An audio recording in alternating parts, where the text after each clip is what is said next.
welcome to My Life as a Dad. Today's guest is Delanie Walker. Let's talk a little bit about last year after the Super Bowl, and you had an incident with your family members. Just tell me a little bit about that. Well, you know, like you said, I got to play in the Super Bowl last year with the San Francisco 49ers, the year before. And my auntie and uncle, you know, they were one of my biggest fans. They went to every game, basically. Any away game, they was there. Any home game, they was there. So, you know, they said, when you go to the Super Bowl, we're there. Make sure you get us some tickets. And I already knew they was going to come. So, you know, I played in the Super Bowl, and after the Super Bowl, you know, went to the family party. They had a great time. You know, I still think about seeing their face. You know, you got to see Snoop Dogg on the stage with Snoop Dogg and dancing and stuff, and just had a blast. You know, just one of the most beautiful days I could have had, and had my auntie and uncle there with me. Got to experience that. But 5 hours after that, they were rear-ended by a drunk driver, and they died. So, you know, right now, you know, I partner up with Mad, and that's something I feel is deeply embedded in me and with my family. You know, they all support me in what I'm doing with this, with Mad, trying to stop people from drinking and driving, because at the end of the day, we don't want to see anybody go through what our family went through, because my auntie left 3 kids and my uncle left 4 kids, so altogether I was 7. Wow.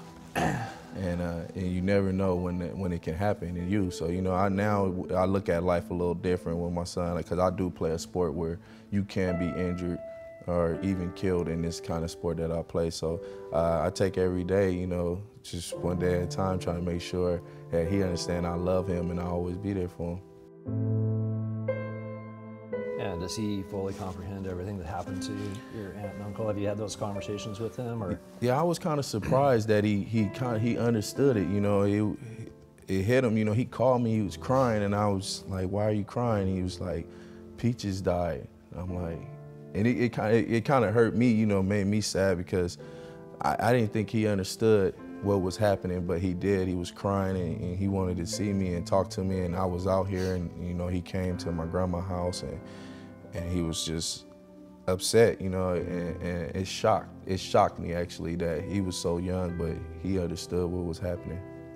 You're also saying you've become an advocate. Yeah, for Mad. Mad, yep. And what have you done as far as advocating for that? I got a bill passed. You got a bill passed? Yeah. That's huge. Yeah. you're like, yeah, whatever, you know, bill, legislation. Yeah, it's, you know, I got it passed. It's interlocking device for if you get 1 DUI, they put this in your car in the state of Tennessee. So, and this is one of the first ones that actually have a camera in it too. So, so say if I've been drinking and you blow into it, they see that you blew into it, so you will actually be charged for a defense of tampering with interfering with government or something, right? And then we were working with Uber to get the car service out there for Tennessee. Right. And so, you know, I went up there to the Congress building and I spoke about that. So, you know, we got that approved. So now they're going to have Uber out there. And then I'll do a lot of engagements with the NFL. I went to the rookie symposium. I spoke to the guys about drinking and driving, and I told my story. And then I was at the Super Bowl doing it, speaking to all the radio stations about being safe, keeping people safe in New York. I do a lot of speaking engagements for the Mad, and it's just a good cause. You know, I'm excited to be part of it. Think about how your son could remember you as a dad 30 or 40 years from now. Like, if you were going to instill that message into him, like how would you want to be remembered as a dad? As a man that kept his word. You know, I want him to always know that man kept his word. If he said he was going to do this, he did it. And that's how I want to be remembered. I want to be remembered by everybody that he did everything he could to be a man, and that's just how I feel like I want to be remembered. My Life as a Dad. Sponsored by Daddy & Company, the perfect gifts for dad.